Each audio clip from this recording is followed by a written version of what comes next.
जब टाइगर और लायन की लड़ाई होती है तो कौन किस पे भारी पड़ेगा?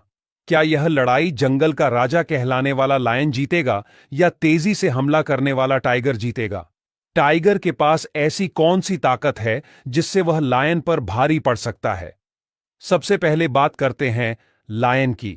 जंगल का राजा कहलाने वाला लायन बहुत ही खूंखार और आक्रामक स्वभाव के होते हैं। जब ये कोई शिकार पर हमला करते हैं तो उनका बचना नामुमकिन हो जाता है। लायन हाथी जैसे बड़े जानवरों का भी शिकार करते हैं और यह अक्सर झुंड में रहकर शिकार करते हैं। लायन के समूह में ज्यादा शिकार मादा ही करती है, लेकिन जब बड़े शिकार की बात होती है तब ज्यादातर नर लायन का नेतृत्व करना बहुत ही आवश्यक होता है। अब जानते हैं टाइगर के बारे में। टाइगर पूरे जंगल का खूंखार शिकारी है और उसकी टेरिटरी में आने वाले किसी भी जानवर को वह जिंदा नहीं छोड़ता। जिसकी एक दहाड़ से पूरा जंगले कांप उठता है, वह टाइगर आमतौर पर अकेला रहना ज्यादा पसंद करता है। टाइगर लायन की तुलना में बहुत बड़ा और अधिक शक्तिशाली होता है। टाइगर अकेले ही अपने पंजों और जबड़े का उपयोग करके शिकार करता है।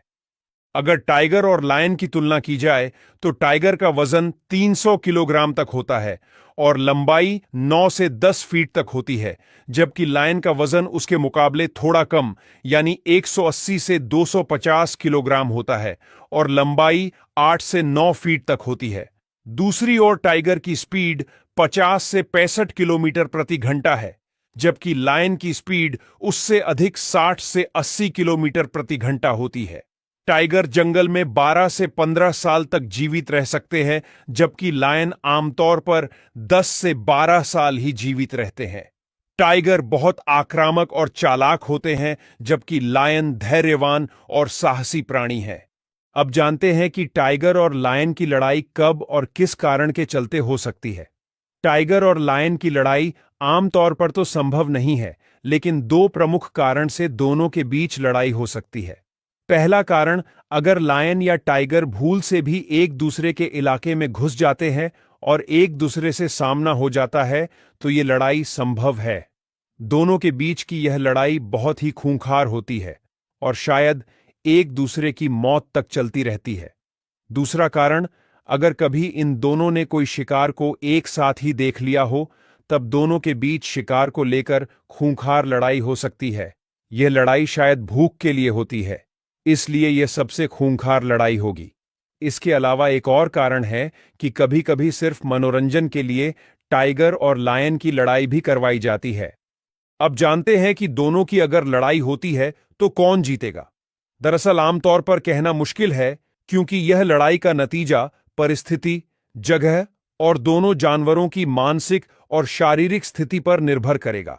सबसे पहले जानिए कि किस परिस्थिति में लायन जीत सकता है। लायन आमतौर पर खुले और सपाट स्थानों में लड़ाई लड़ने में माहिर है, इसलिए अगर लड़ाई खुले मैदान में होगी तो लायन का जीतने का चांस ज्यादा रहेगा।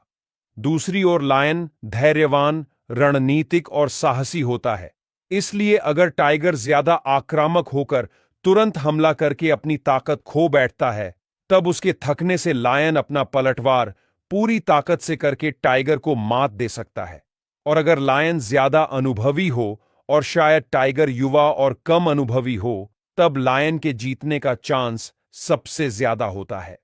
दूसरी ओर टाइगर की बात करें तो टाइगर घने जंगल का शिकारी है, जिससे जंगल में लड़ते समय टाइगर आसानी से लायन पर भारी पड़ता है।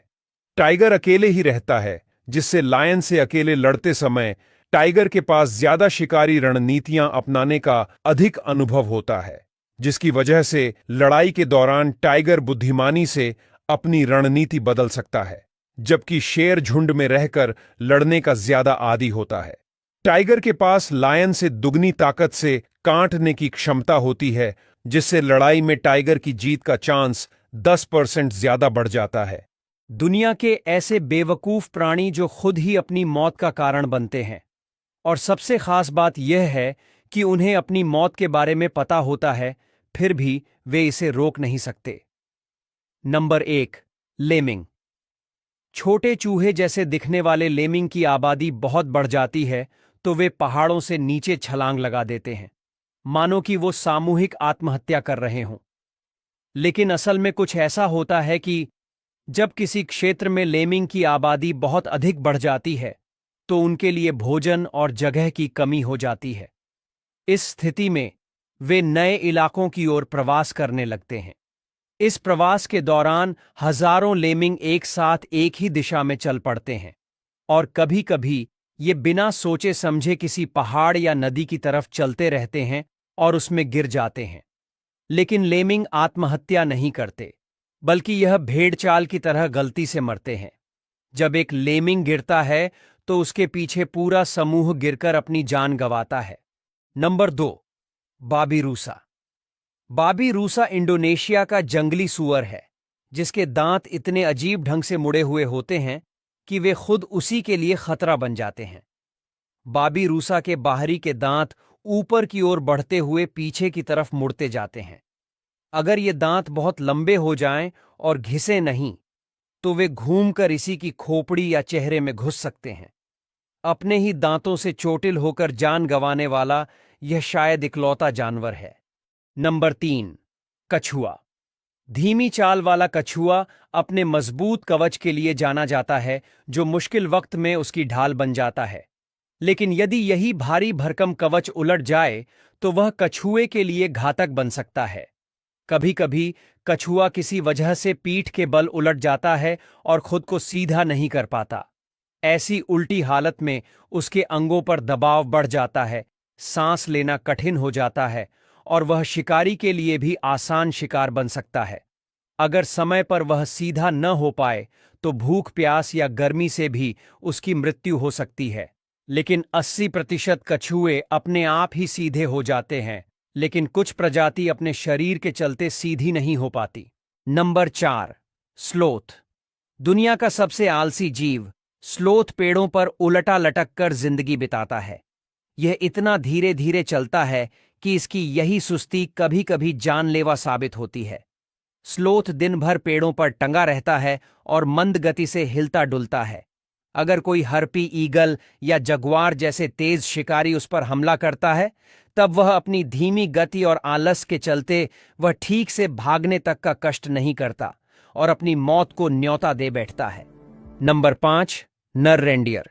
हिम क्षेत्रों का नर रेंडियर अपने विशाल शाखाओं जैसे सींगों के लिए मशहूर है, जिन्हें वह मादा को रिझाने और दुश्मन नर से लड़ने के लिए इस्तेमाल करता है।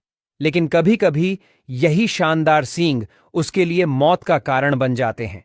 जब 2 रेंडियर आपस में भिड़ते हैं तो उनके सींग इतनी बुरी तरह एक दूसरे में उलझ सकते हैं कि फिर अलग होना मुश्किल हो जाता है। ऐसे फंसे हुए हाल में दोनों जानवर भूख और थकान से कमजोर होकर मर भी सकते हैं, या फिर कोई भेड़िया या भालू जैसे शिकारी इस मौके का फायदा उठा लेते हैं। नंबर 6, मादा ऑक्टोपस। मादा ऑक्टोपस अंडे देने के बाद अपनी सारी ऊर्जा अंडों की देखभाल में लगा देती है और खुद खाना तक छोड़ देती है। हफ्तों या महीनों तक मादा ऑक्टोपस अपने अंडों को हवा और सुरक्षा देती रहती है। इस दौरान वह एक निवाला तक नहीं खाती। नतीजा ये होता है कि बच्चे निकलने के समय तक वह भुखमरी और कमजोरी से दम तोड़ देती है। जब बच्चे अंडों से बाहर आते हैं तब अपनी मां के बिना ही अपना जीवन शुरू करते हैं। अब यहां तक वीडियो देख ली है तो फिर वीडियो को लाइक और शेयर करना बिल्कुल भी मत भूलना। धन्यवाद।